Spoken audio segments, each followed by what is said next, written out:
Vagal nerve. Okay, vagal nerve, you probably heard of vagal nerve. It's the anti-inflammatory nerve pathway. It starts at the brainstem, it goes down, you have branches of it. You ever hear like people get really stressed out? I had one of these during Christmas.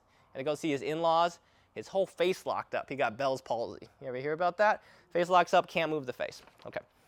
So obviously he was really stressed to see his in-laws, right?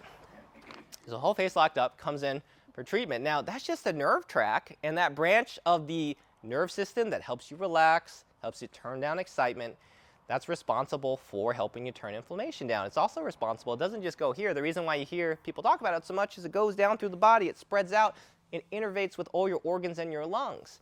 So that's why stressed people don't breathe well. That's why they hold their breath, that's why you see their muscles pop out of their neck, that's why they never digest food, they're always bloated, they're constipated maybe.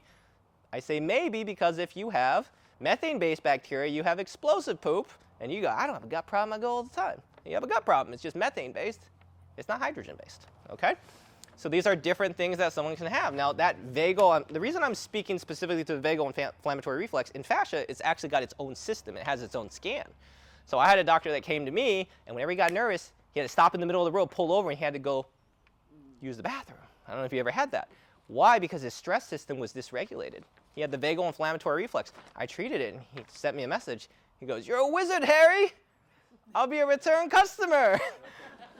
I was stressed out, and I didn't have to pull over and use the bathroom. So vagal inflammatory reflex is very important. And there's a lot of different ways you can affect the vagal stimulus. Like you probably have heard that they're installing vibration devices into people's vagal nerve tract just to stimulate it, to hope that it gives them a little more juice. Personally, not the way I would go, but Western medicine loves its own thing. I try not to cut anyone open. I try not to install any foreign hardware. It's also not in my training, but if you need it, you need it. I've had it done to my leg when I broke it.